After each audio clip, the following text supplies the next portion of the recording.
Assalamualaikum warahmatullahi wabarakatuh. Bertemu lagi dengan saya Windarto Nugroho. Kali ini kita akan belajar tentang pembuatan aplikasi dengan menggunakan Java NetBeans. Nah, kenapa saya menggunakan Java? Itu tidak ada alasan khusus kenapa harus pakai Java. Bisa saja kita menggunakan DLP, VB atau yang lain. Yang penting fungsinya sama saja untuk membuat sebuah aplikasi. Nah, sebelum kita membuat aplikasi dengan menggunakan Java NetBeans, kita buat terlebih dahulu database-nya. Dalam hal ini saya menggunakan WAM. Nah, silahkan bisa menggunakan aplikasi server yang lain, pakai SAM atau MySQL langsung atau yang lain. Nah, terserah, itu tergantung dari kebutuhan masing-masing. Saya buka dulu phpMyAdmin-nya. Saya buat database-nya.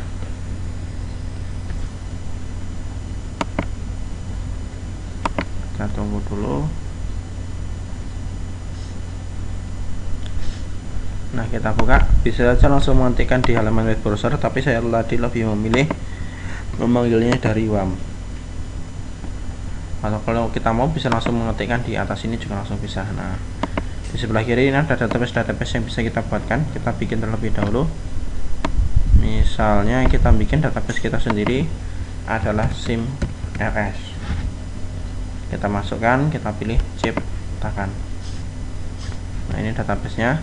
Di sebelah kiri adalah nama database-nya, di sebelah kanan ini adalah tabel yang akan kita buat.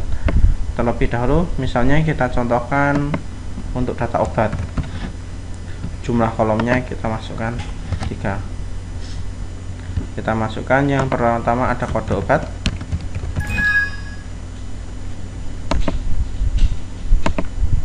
Kode obat varchar saya kasih misalnya dia 5. Nama obat varchar saya isi dengan maksimal 50. Harga saya buat dengan menggunakan double. Nah, terus kemudian yang kode obat saya klik pada primary. Ini sebagai primary key-nya, saya pilih simpan. Nah, ini database yang nanti kita buat. Nah, kita jalankan NetBeans-nya yang nanti akan digunakan untuk membuat aplikasi yang database-nya sudah kita buat ini.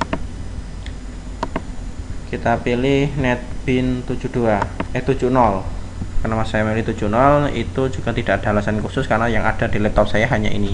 Bisa saja menggunakan versi yang lebih tinggi, 74 atau 72 atau 73. Yang menjadi perbedaan antara 70 dengan yang lain adalah 70 ke bawah itu masih terdapat inspektor, sementara di 70 ke atas 72, 73, 74 itu sudah tidak ada yang namanya objek inspektor, adanya navigator seperti itu. Nah, ini posisi ketika awal dijalankan NetBeans-nya. Saya pilih file, kemudian saya pilih new project. Nah, saya pilih file, saya pilih new project. Untuk pembuatan aplikasi Java desktop yang dilakukan adalah pilih Java, kemudian kita pilih Java application. Kita pilih next. Nah, kita beri nama. Misalnya namanya adalah SIMRS.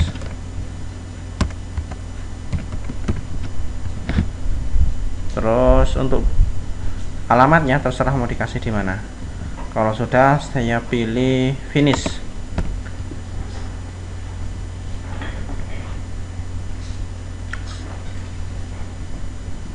Lumayan lama.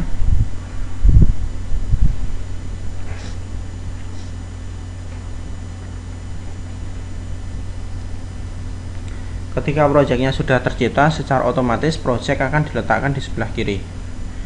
Nah, ini adalah nama dari proyek kita. Di dalamnya ada satu paket bawaan.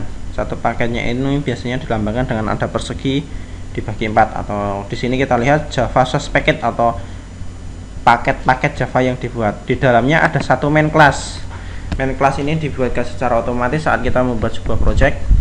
Nah, biasanya namanya sama dengan nama dari projectnya. SIMRS, ada SIMRS besar kecilnya sama ya. Ini namanya kelas utama. Nah, ketika kita jalankan pertama kali itu tidak akan ada efek apa-apa. Kita coba run. Kita run.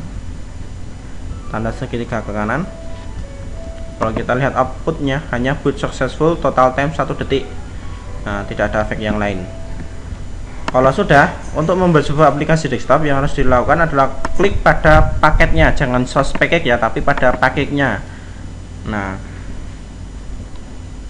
gambar kotak atau gambar paketnya, kita klik kanan, kemudian kita pilih new.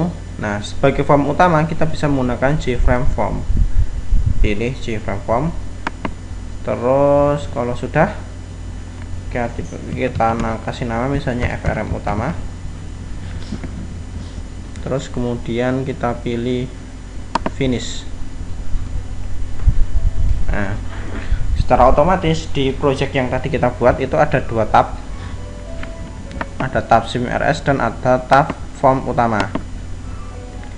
Nah, seperti ini, masih kosong sama sekali. Ini untuk memanggil form utama yang baru dibuat, kita harus ke main class-nya.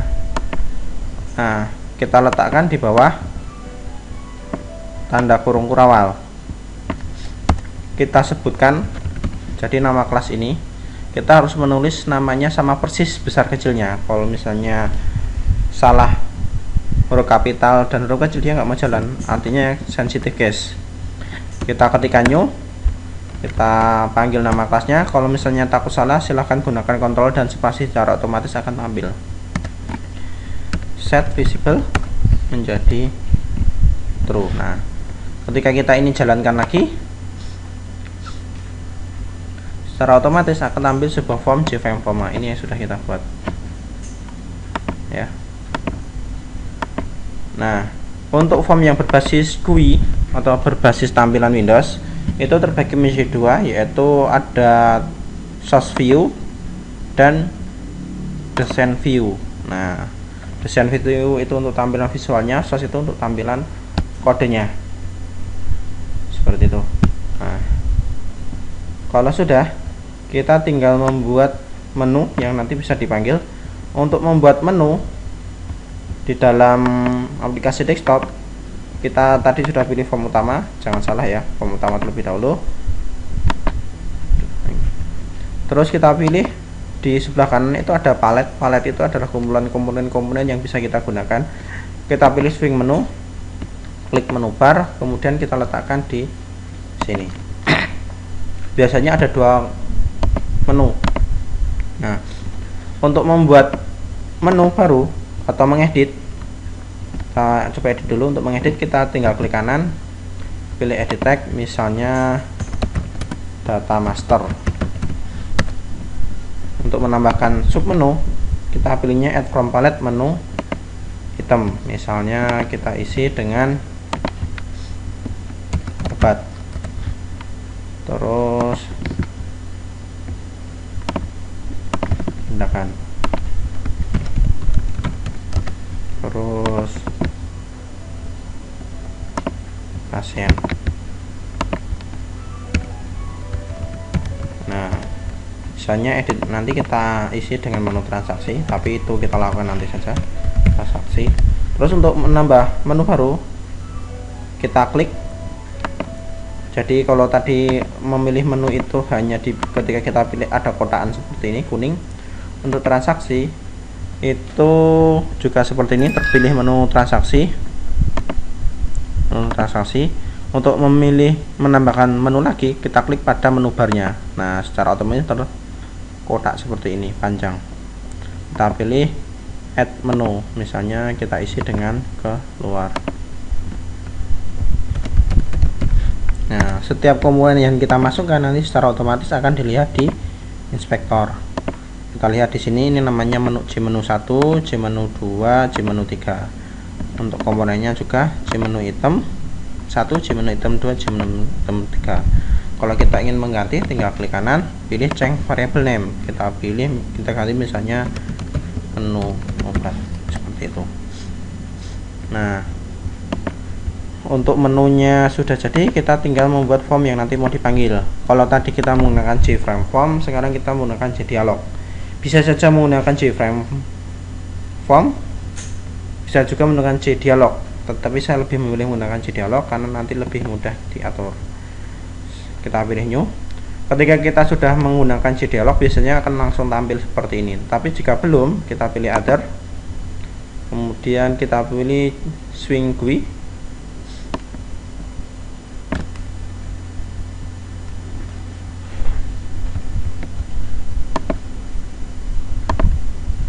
Nah, ada swing GUI, kemudian kita pilih C dialog, kita pilih next, kita beri nama misalnya FRM obat. Beda ya, jadi untuk yang dipanggil saya menggunakan C dialog, beda cara pemanggilannya, nanti beda, untuk fasilitasnya beda. Kalau C frame form nanti ada tombol kecil, besar, dan tutup, tapi kalau C dialog hanya tutup saja. Nah, formnya sudah kita buat. Terus untuk menambahkan sesuai item yang bisa kita inputkan nanti, kita lihat, coba cek di obat, strukturnya ada kode obat, nama obat, dan harga. Nah, kita coba masukkan swing control. Yang pertama kita pakai untuk membuat judulnya. Nah, kita edit misalnya pengolahan data obat. Terus untuk inputan itemnya, misalnya di sini adalah kode obat, terus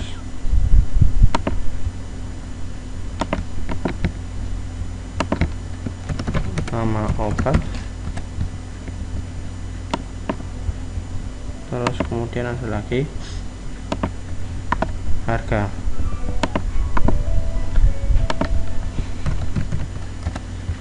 Kemudian kalau sudah ada harga dan lain-lain, terus kita masukkan yang kedua, ada tag field. Kita cek. Nah, di sini ada tag field 1. Kita edit, misalnya kita kosongkan tagnya, kita bikin panjang. Kalau misalnya mau kita ganti dengan namanya, bisa saja change variable name. Kode obat sudah berubah. Tag field saya letakkan, saya taruh lagi, misalnya ini saya beri nama,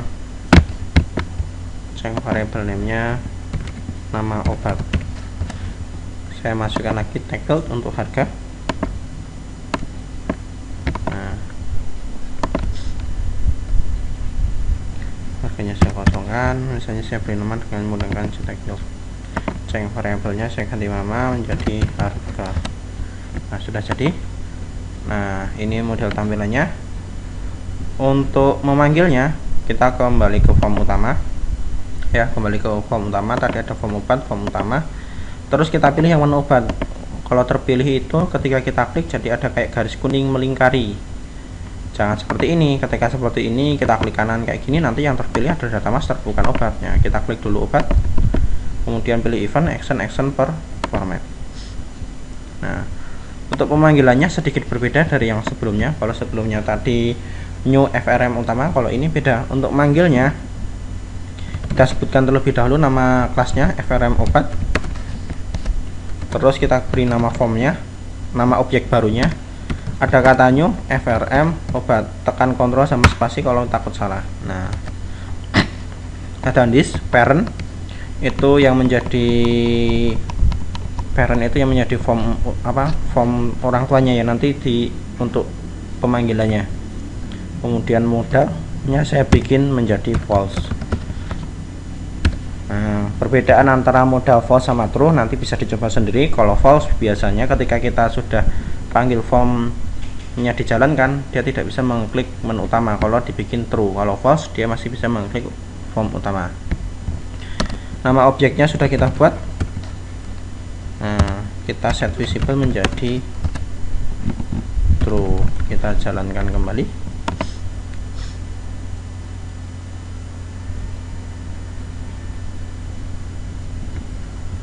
Nah, ini menunya tadi obat secara otomatis tampil ya. Ada kode obat, nama obat, harga. Nah, ini kita kembali ke desain, ada source, ada desain, jendelanya di form obat juga ada source, ada desain. Untuk inputan kita menggunakan tombol button simpan. Nah, simpan. Mau diganti juga monggo, nama dari komponennya misalnya button simpan.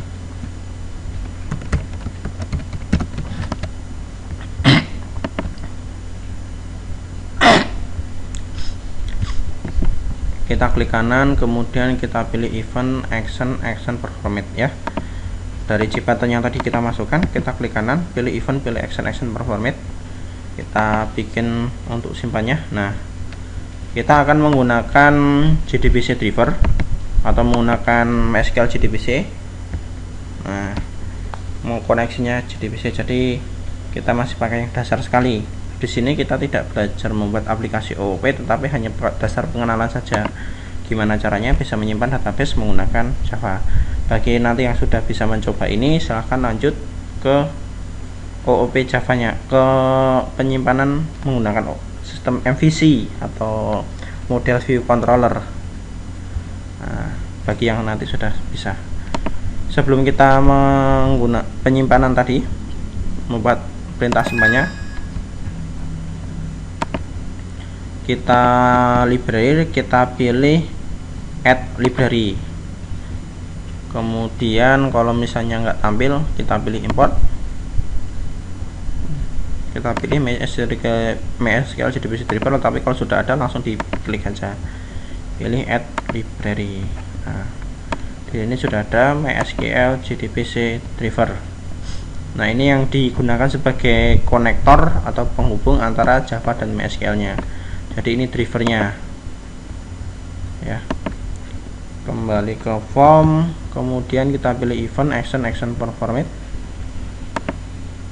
Nah, terus untuk menyimpan kita menggunakan perintah try control spasi. Kalau misalnya takut salah, biasanya ada pilihan. Nah, kita pilih chat exception. Jadi ini nanti untuk penangkapan kalau terjadi error. Misalnya kalau misalnya jadi error, kita bikinkan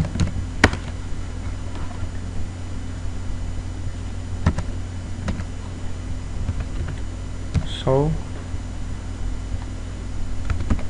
message dialog. Kita bikinkan konfirmasinya, maaf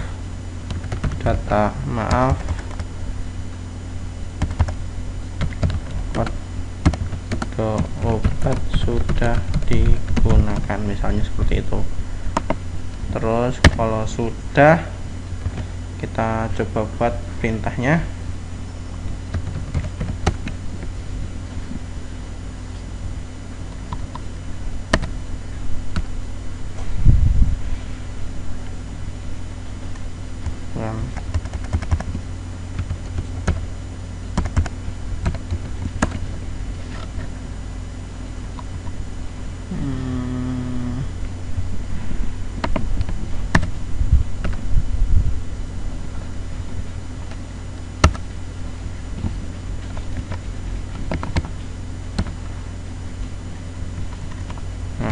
Kita identifikasi dulu password name com JDBC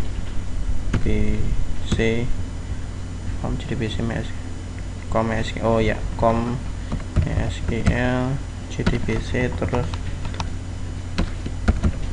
driver com MySQL JDBC driver. Sudah, class for name nya kita sebutkan dulu. Kalau sudah, kemudian kita buatkan connection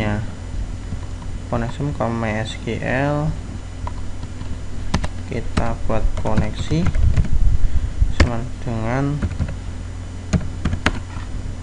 driver manager get connection. Nah, ini nulnya kita isi dengan root itu adalah password MySQL nya, root itu adalah pengguna utama MySQL nya. Kalau nggak di password ya nggak usah di password, tapi kalau di MySQL nya di password harus dimasukkan. Kita masukkan perintahnya JDBC .2 MySQL .2 garis miring. Kalau misalnya server kita cuma lokal, kita isi dengan localhost,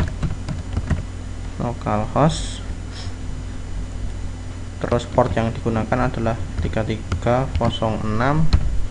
Terus baru kita masukkan tadi, nama dari database kita adalah SIMRS. Saya tutup ya nanti. Nah, JDBC MySQL localhost, portnya 3306, terus nama database-nya adalah SIMRS. Kalau sudah, untuk menyimpan data, koneksi create statement.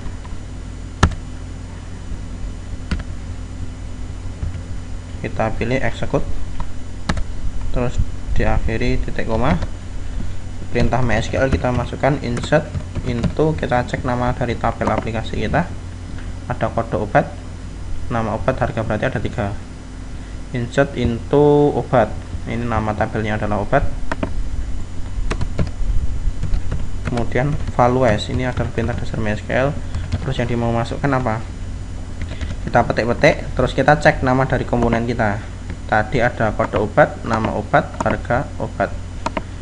Nah, udah ada petik 2 kali, petik 2, terus kode obat, ketek, terus koma, petik 1 2 kali, petik 2 kali, plus 2 kali. Ini nama obat, ini kita sesuaikan, gunakan kontrol spasi kalau takut salah. Nama komponennya disesuaikan, saya ngambilnya dari nama obat. Get tag itu artinya mengambil tag yang ada di dalam komponen tersebut atau tag yang tadi dimasukkan. Terus saya masukkan harga, petik 2 kali, plus 2 kali, harga, get tag. Nah, kita coba masukkan, kita tes apakah ada error.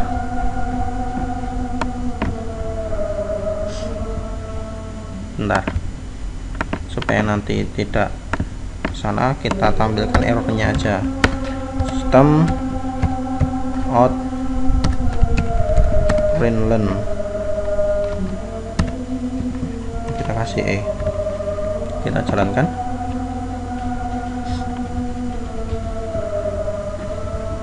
Data master obat, saya masukkan kode obatnya 1, nama obatnya paracetamol, harganya saya ganti 1000, simpan.